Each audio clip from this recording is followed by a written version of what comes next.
My name is Deborah Dutcher. I'm the Library Services Consultant here at the New Hampshire State Library. I've been in this position for about 6 years. I am also a mind in the making trainer. I started um, training with them in 2016.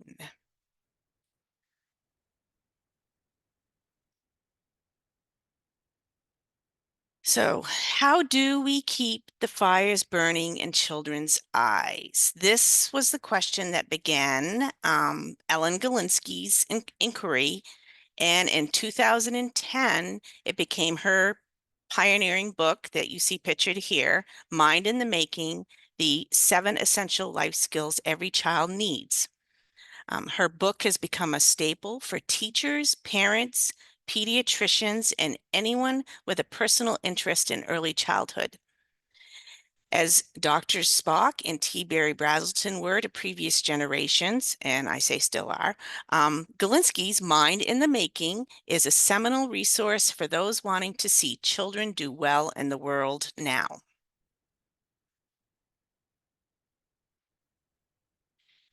My presentation is taking a step back and explores what should be happening before children start reading or go to school.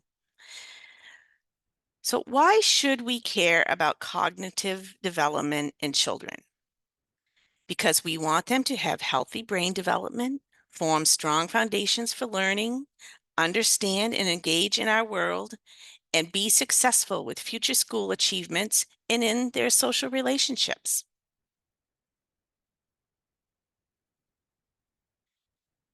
We, as librarians and the families we serve, are better able to support children's development when we understand. This is us checking ourselves first in our understandings and biases and perspectives. When we are intentional, we are all here, right? Um, we incorporate the research. Now, I want to reiterate that this is a framework that is easily woven into your daily actions and relationships. It's not a curriculum to be added. If you do a crosswalk between many current researched early childhood frameworks that are being used in libraries today, such as uh, Reimagining School Readiness, Brazelton Touchpoints in Libraries, the Children's Trust Protective Factors, and this, Mind in the Making, it's all about creating that supportive learning environment or building the strong foundation that sets children up for success in school and in life in general.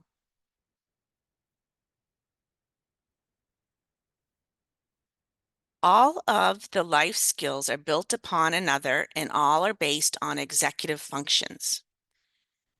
These are all life skills that we as adults need and use every day in both our professional and personal lives, and are life skills that help children thrive now and in the future.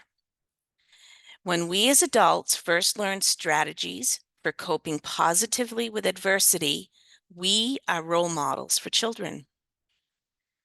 Now, in that crosswalk that I mentioned before among current early childhood frameworks being used in libraries today, research has proven over and over that what helps us all succeed is having a growth mindset, being able to self-regulate, having social skills and empathy, and critical thinking. So let's explore these 7 essential life skills.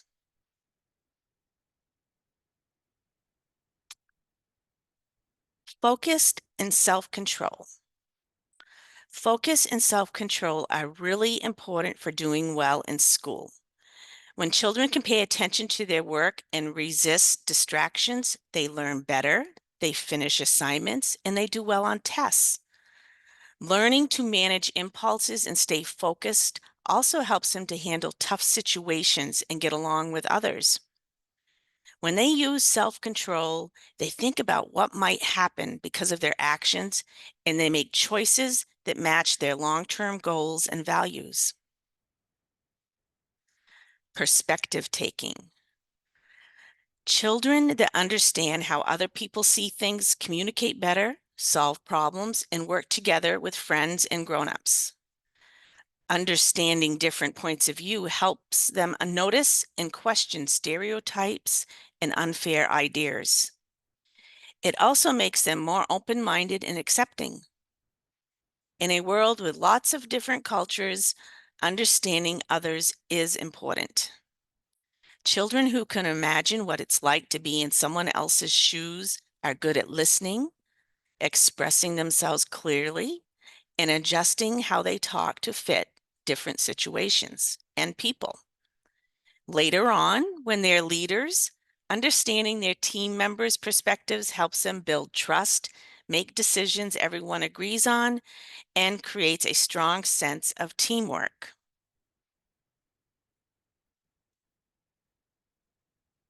Communicating. Good communication helps children express what they want and how they feel. It also helps them make friends, ask for help, and feel more independent. Talking and listening are important for learning. When kids chat and tell stories and use words and gestures, they get better at understanding and using language. Talking with others helps them learn social skills like taking turns and paying attention. It also makes them better at thinking and solving problems. When children discuss things and share ideas, they learn to explain their thoughts, think critically, and consider different points of view.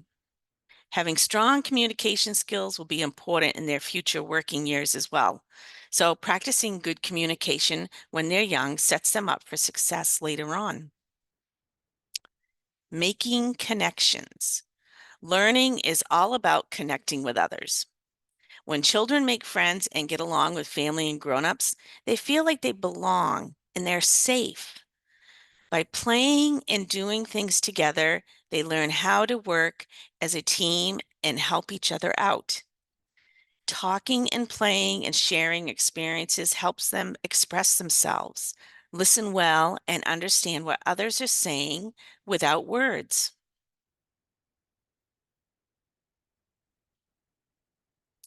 Critical thinking.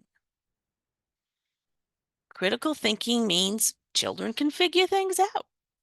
They analyze situations, they spot problems, and they come up with good solutions. It helps them solve challenges and overcome obstacles in different situations. Critical thinking also helps them look at information carefully, draw smart conclusions, and notice patterns. These skills are important for doing well in school and understanding online information. Plus, it encourages creativity. Kids think outside the box, explore new ideas, find unique solutions to problems. Critical thinking lets them be independent thinkers who question things instead of just accepting them. It's like building a superpower for handling a complex world. And when they face tough times, critical thinking helps them stay confident and keep going. Taking on challenges. Facing challenges helps children grow. When they see challenges as chances to learn, they keep going even when things get tough. Trying new things and stepping out of their comfort zones helps them learn and grow. It builds their confidence and makes them stronger. Plus, it teaches important qualities like never giving up and being determined. These traits help them succeed in school, work, and life overall.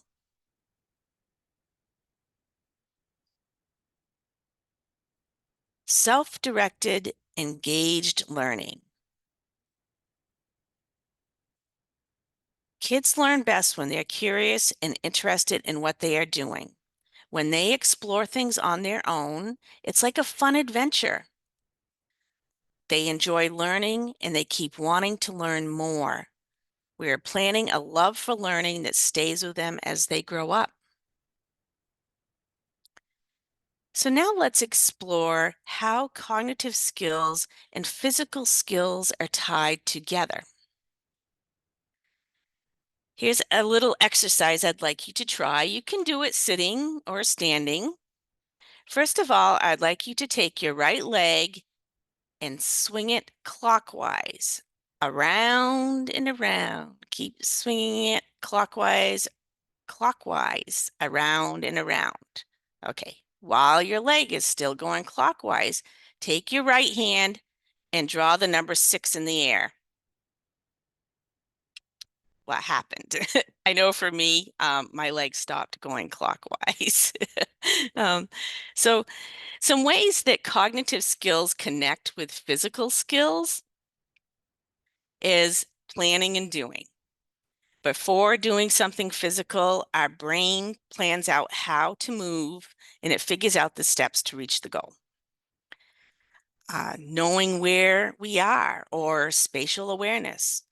This is understanding maps or visualizing objects in space, which is really crucial for us navigating our physical environment. Understanding where things are around us helps in sports for anybody that plays sports. Athletes must constantly track their position relative to teammates, opponents, and the boundaries of the playing field. Staying focused, paying attention, we know is super important. Athletes need to concentrate to react quickly, and anyone doing a task that needs precision often also has to rely on focus. Learning skills, just like learning to walk or mastering a dance moves, our brain helps us get better with physical tasks. Memory, attention, and problem solving play a role. Listening to feedback. Our brain helps us understand feedback. Now, this might be coming from coaches, our teammates, or our own body. We adjust our movements based on what we learn. Emotions matter. Feeling anxious or frustrated can interfere with our movements, but if we manage our emotions well, we perform better physically. Seeing it in your mind. Imagining movements helps too. Athletes mentally practice their sport, which improves coordination and confidence.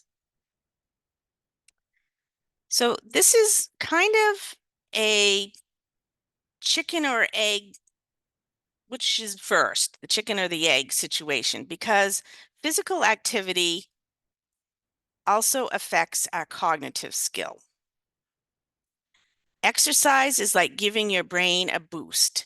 It helps blood flow to the brain, which makes you think better. And when you move, your brain releases chemicals that keep your brain cells healthy and helps them talk to each other. Exercise also helps you pay attention and stay focused. Plus, it can improve your mood and protect your brain as you get older.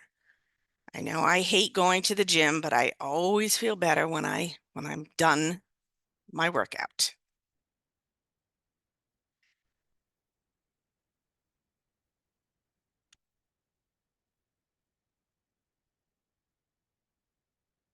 Public libraries play a crucial role in supporting cognitive development in children. Let's explore some ways that you and your libraries contribute. Libraries hold early literacy programs such as diverse story times and other reading programs for young children.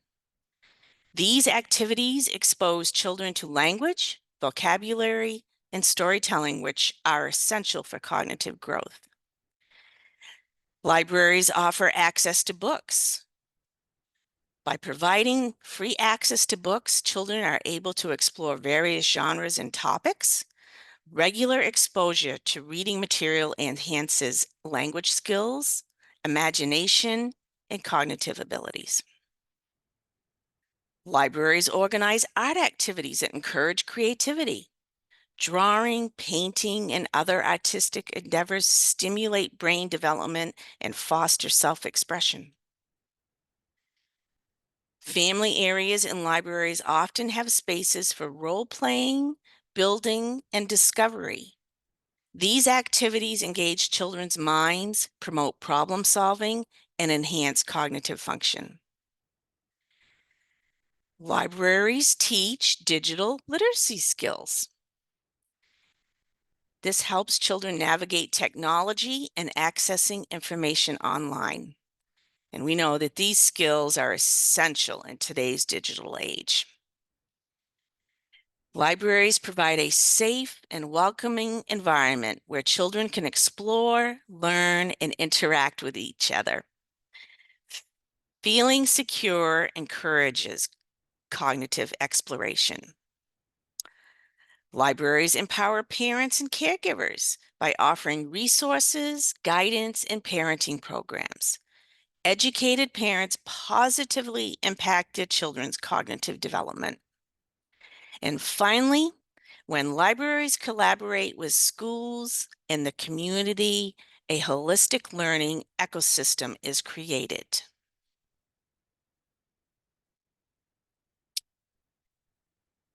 Teaching life skills to children begins with us, the adults.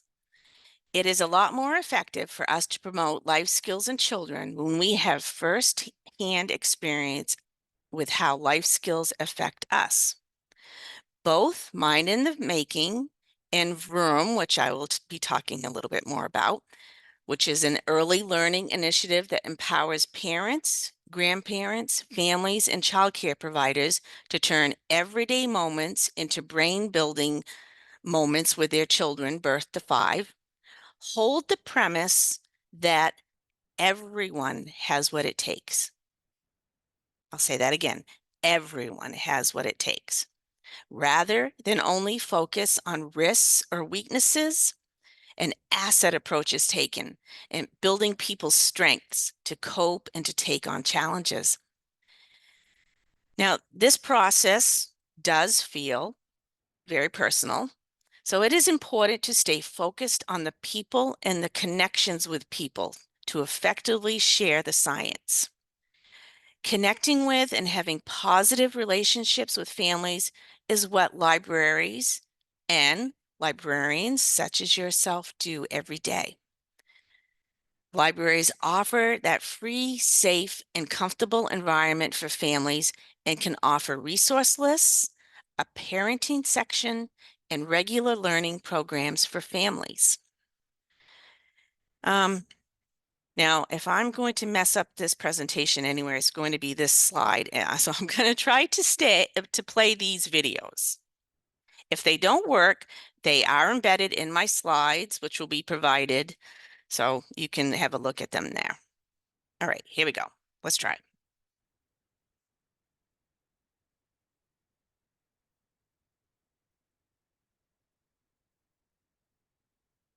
Can you hear that?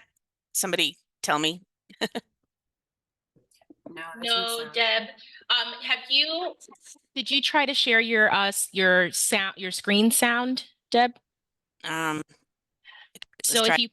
if you go and having a full-time job, it's not. Okay, I'm going to start it over then. Yes, and I'm gonna hang up the jackets, okay? I'm really rushing all the time. I don't have enough time just to sit down with them. Being a full-time mom and having a full-time job, it's not easy. I always worry, am I doing enough with my kids? Am I doing the important stuff that they need?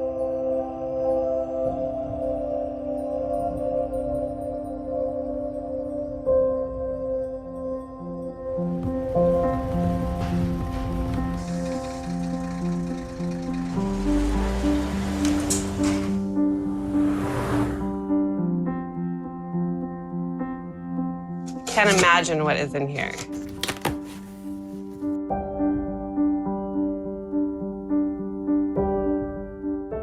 It feels really powerful.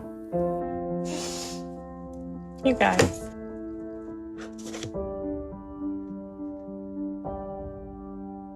You already have all it takes.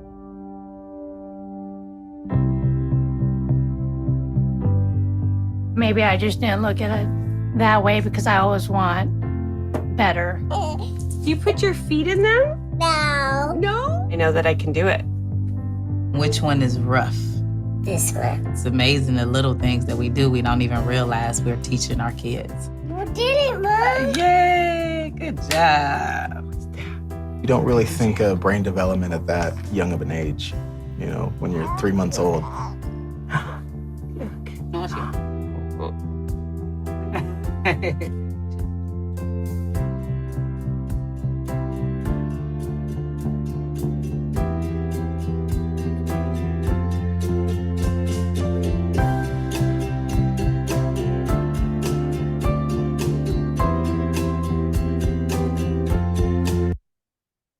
Okay, and I'll play this one.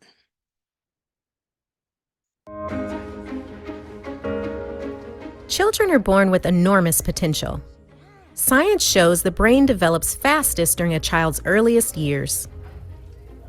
They are forming the foundation for future health, learning, and success in school and beyond. And Vroom is here to help. Vroom uses the latest scientific research to help parents and caregivers discover new ways to spark brain-building moments. Vroom tips inspire interactions that make a real difference in children's early learning and development. It doesn't take buying fancy toys or adding extra time into an already busy day. Even a few minutes count, and it's never too early or too late to start. Vroom offers over 1,000 free brain-building tips to boost learning wherever families are. On the technology they use every day. Each tip explains not only what to do, but includes the science behind it to show how little changes can make a big impact on growing brains. Right now, a community of nearly 1.5 million people are using Vroom. Mothers, fathers, grandparents, and siblings add Vroom tips into their day. And professionals like doctors, teachers, receptionists, first responders, business owners, and librarians use Vroom in their work with families to promote healthy brain development and strengthen relationships, one Vroom tip at a time. Together, we are working to improve the lives of children and their families for generations to come. Together, we all have what it takes to be brain builders.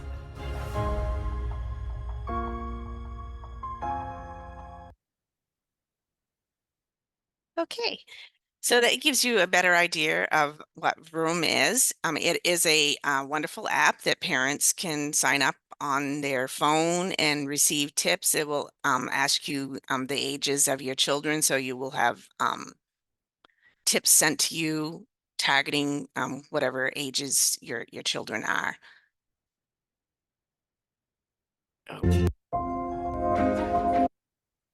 Okay.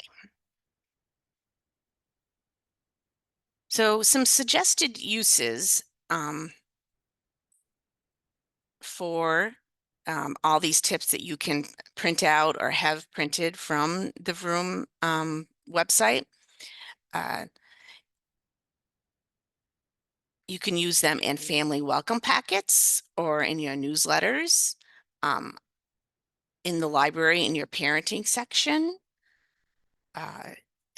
Have them available when you have direct interactions with parents. Now, these printable tip cards have brain building activities for children from ages 0 to 5, and they support school readiness skills like literacy, math, physical activities, science, and working with others.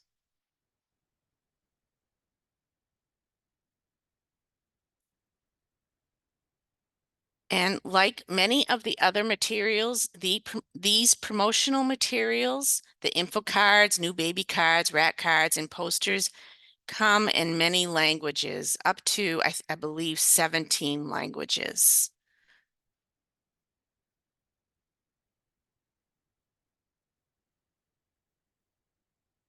Now, on the Mind in the Making website, there are book tips available in English and in Spanish, and you can sort by skill and age as well.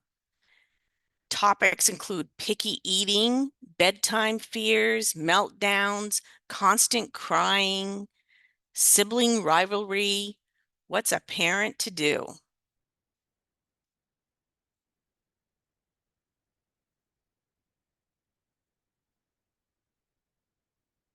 So besides increasing our own knowledge and having research-based materials to pass on to families, I thought it would be good to explore some simple activities that you can do easily in your library for each of the life skills. Focus and control. Teaching children to focus and have self-control is essential for their development. So some engaging games and activities that can help might be red light, green light. This is a classic game I think we've all played as children that encourages children to stop and think about their next move. It teaches them to control their impulses and pay attention to cues. Simon Says, another game we've all played. In this game, children must listen carefully and follow instructions only when the leader says, Simon says. It enhances their ability to focus and regulate their action. Freeze tag. Playing freeze tag requires kids to stop moving instantly when tagged. It promotes self-control and quick decision-making. Memory games. They challenge children to focus and remember patterns. They need to pay attention to details and recall information. Jenga. This is an easy game that you can have out available all the time. This game involves carefully removing wooden blocks from a tower without causing it to collapse. It teaches patience, concentration, and fine motor skills. Journaling. Giving children a journal to write down their thoughts can be beneficial as well. It helps them to regulate their emotions and express themselves in a positive way. So remember, these activities not only teach focus and self-control, but it also makes learning enjoyable for kids. Perspective taking is a crucial social skill that helps children understand the thoughts, feelings, and motivations of others. Some activities that promote perspective taking could be modeling. One of the most effective ways to teach perspective taking is by modeling the behavior ourselves. Children learn by observing adults and peers practice this skill. Discussing. Engaging in open dialogue with children about feelings, thoughts, and motivations in different situations encourages them to think from various perspectives. Role playing. Create scenarios where children take on different roles. For example, they could act as a teacher, a friend, or even a fictional character, allowing them to see situations from diverse viewpoints. Storytelling. This happens every day in our libraries, doesn't it? The library is a perfect place to read and create stories that highlights different perspectives. Discuss the characters' emotions and motivations to further understanding. Mindfulness and reflection.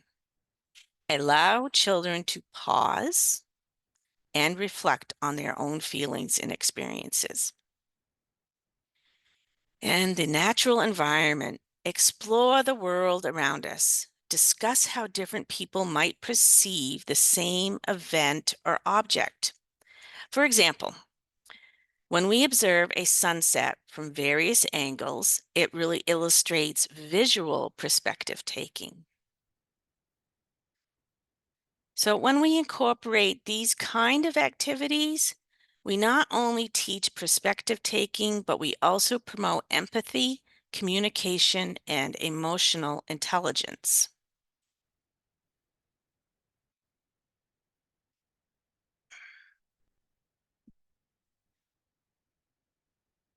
Some possible communication activities.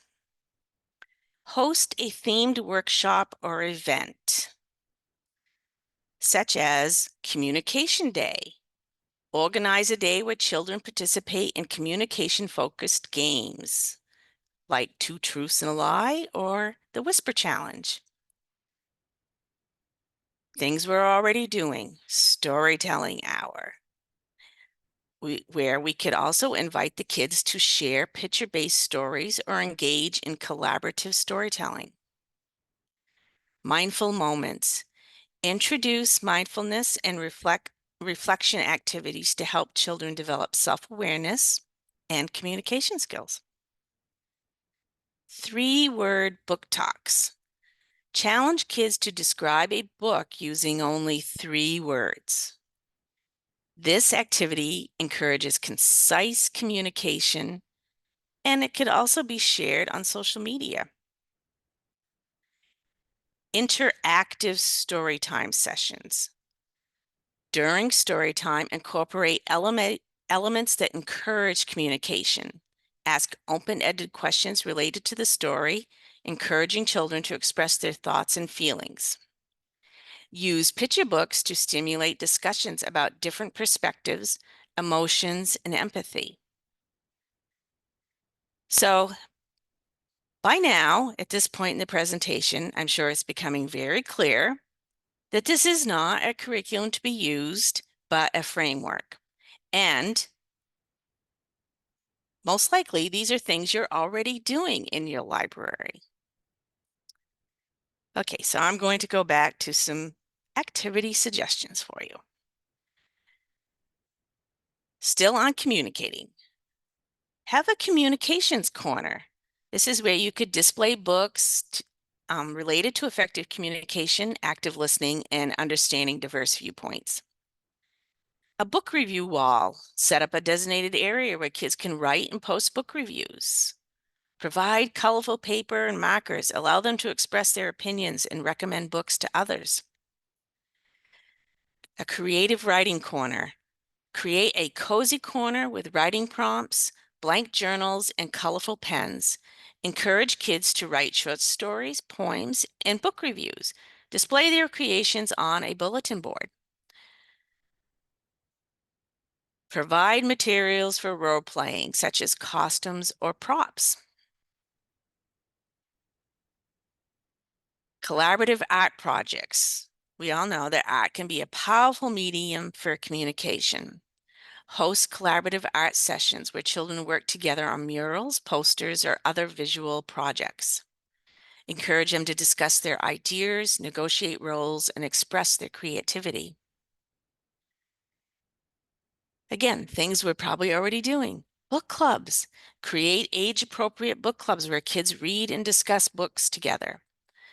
Facilitate conversations about characters, perspectives, motivations, and conflicts. Encourage respectful listening and thoughtful responses. And one of my all-time favorites, something that I used to do at my public library and my school library, was have interactive displays.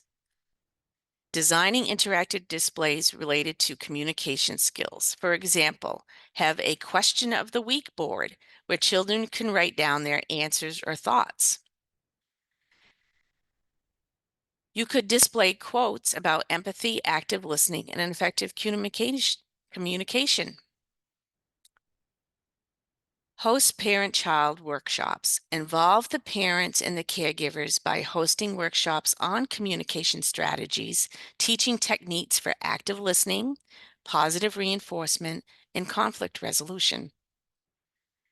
Provide resources that they can take home, such as communication tip sheets, or from all the great materials I just showed you that are available through Vroom or Mind in the Making website. Collaborate with schools. You can partner with your local schools to offer communication-focused programs during school breaks or after school hours. Invite teachers to bring their classes for library visits centered around communication activities. All right, some ideas for making connections. Taking turn games. such as roll the ball. This is really suitable for toddlers and young children because this game involves rolling a ball back and forth. It lays the foundation for taking turns in conversations and in joint activities. Children learn self-control by aiming the ball towards their friends with just the right force. Emotion charades is another game. Write different emotions on strips of paper. Children pick one from a hat or a bucket and act it out. This game helps children recognize emotions using facial and body cues. You can even adapt it to create an emotion-themed Pictionary game. Guess that song. Clap the rhythm of a song and ask children to guess its name. This activity connects auditory cues with recognition and encourages active participation. Okay, I'm going to clap out a song, see if anybody can guess it, put it in the chat.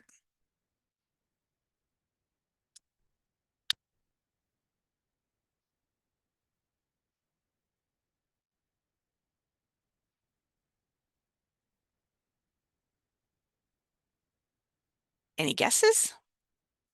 Yes, yep, exactly. It was Happy Birthday.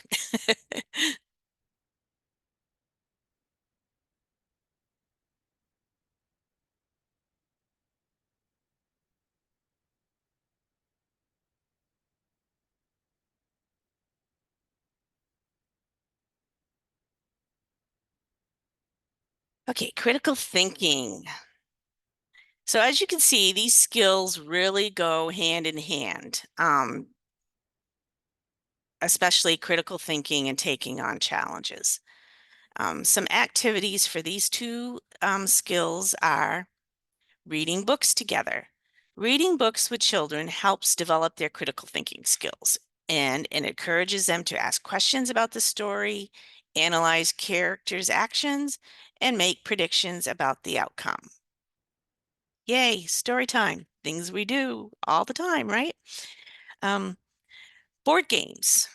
These are a fun way to foster critical thinking. Games like chess, Scrabble, and strategy-based board games encourage kids to plan, strategize, and make informed decisions. Puzzles and brain teasers. When you provide puzzles, riddles, and brain teasers in the library, these challenges engage problem-solving skills and stimulate critical thinking. Science exploration and experiments. Set up some simple experiments or exploration stations.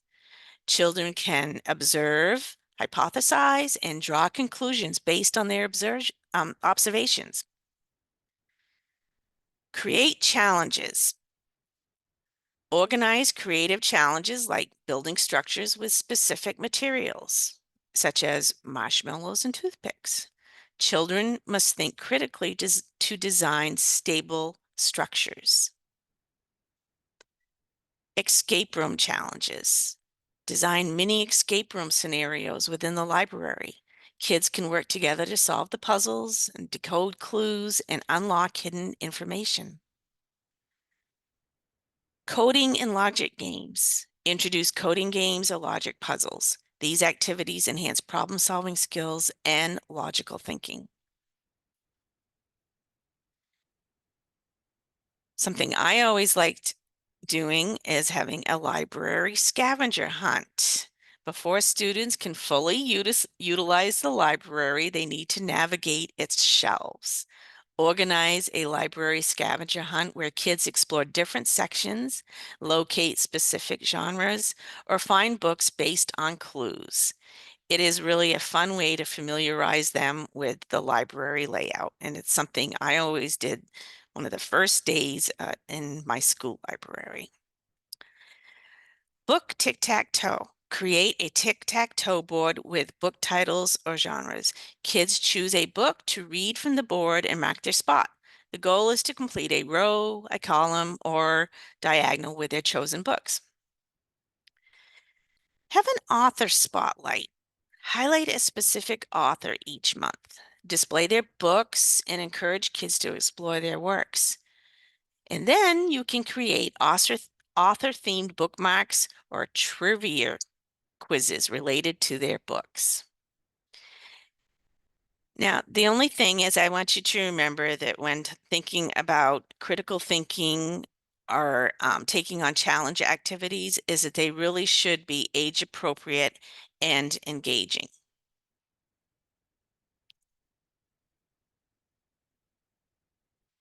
Self-directed or engaged learning. Some activities that we might do is set up interactive obstacle courses inside or outside of the library. You can infuse them with literary references. For example, you could create a pigeon-themed obstacle course inspired by Mo Williams books, or design footpaths that incorporate literacy or numeracy challenges.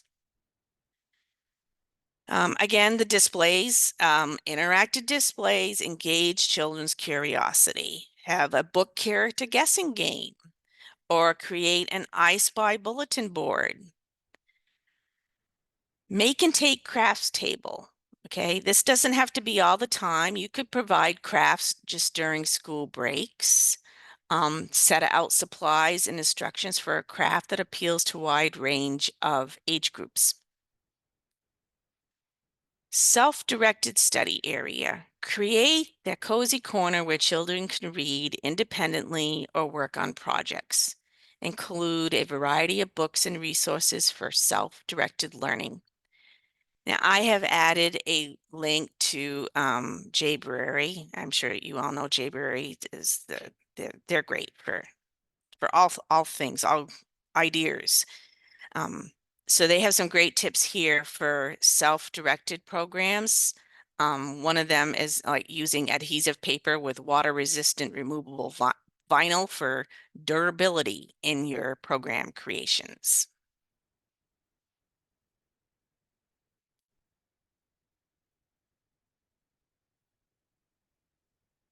So this is Ellen Galinsky's newest book.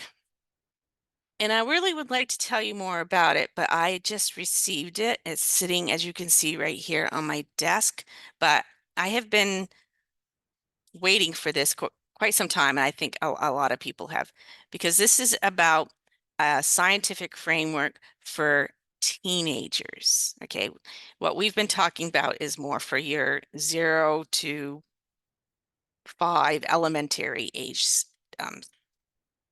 children.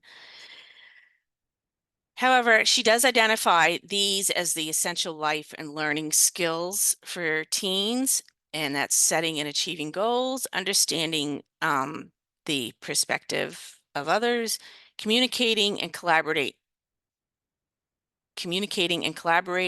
problem solving, and taking on challenges. So maybe next year we will have a presentation for teens, or maybe on our teen summit. I don't know. That's this fall, so perhaps. And I'd like to say thank you. This is the end of my presentation. If you have, I'm going to stop sharing. And do we have any questions? Deb, there was a question a little bit back asking about, I believe, the Vroom information. Is that free, or is there a cost to those resources? The resources are free. The only place that you might have a cost is if printing out the materials. Right. Okay. Well, I mean, hey, most of us have printers in house. Yeah. No, they're all free. Awesome. Download and print. Yeah, thank you, Beth, for dropping that in the chat for us. And I guess we'll just give it a minute to see if there are any other questions. But that was great. I didn't know anything about Mind in the Making before this, so thank you so much.